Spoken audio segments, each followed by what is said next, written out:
К акции «Добрый февраль» присоединился город Мирный. Так наша съемочная группа познакомилась с одинокой пожилой женщиной, которая живет в ветхом неблагоустроенном доме.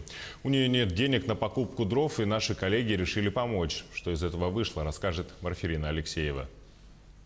Этот год для Риммы Закиевны выдался особенно сложным. В прошлом году женщина похоронила мужа. И даже тот факт, что супруг был неходячим и почти слепым, еще долго не мешал ему помогать женщине по хозяйству. Одноногий был, вы знаете, он сам колотил дрова. Даже весь огород он полностью вскапывал сам.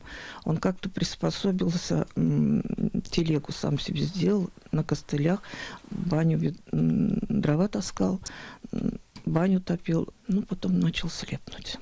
Около 40 лет назад Римма Закиевна приехала в Мирный с набережных Челнов на заработки по обмену квартир. Сейчас женщина живет на пенсию в 14 тысяч. Единственный сын погиб совсем юным, родственников в Мирном нет. Для того, чтобы отоплять ветхий дом, женщине пришлось взять кредит на приобретение дров. 20 тысяч я кредит взяла вот эту машину купить, а расколотить 5 тысяч. Порой думаю, боже, куда бежать, кому идти?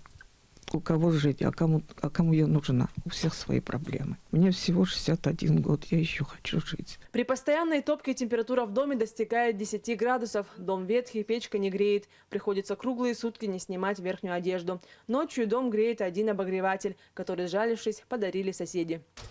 Вот так вот постоянно бросаю. Быстро уходит. В общем, печка моя, вы знаете как? Она для видимости только топится, чтобы только дым шел. Вот, видите, она уже к 10 часов топится, а здесь только еще тепло, а здесь холод собачий. На клич о помощи отозвалась неравнодушная молодежь. Ребята организовали расколку дров. Вот эта колка дров – это ведь капля в море по сравнению с теми проблемами, в которых она оказалась. Я лично считаю, что если каждый человек будет чувствовать свою ответственность за то, что его окружает, и делать от себя зависящее, мир станет лучше. Дрова расходуются очень быстро. Средств на приобретение очередной партии нет. К счастью, на нашу просьбу о предоставлении средств на покупку дров администрация города ответила положительно. Римма Закиевна уже написала заявление. Также специалисты управления социальной защиты будут сопровождать Римму Закиевну при оформлении документов на предоставление благоустроенного жилья.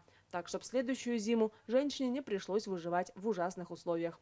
Марфирина Алексеева, Артем Алексеев, Вадим Ларионов, Мирный.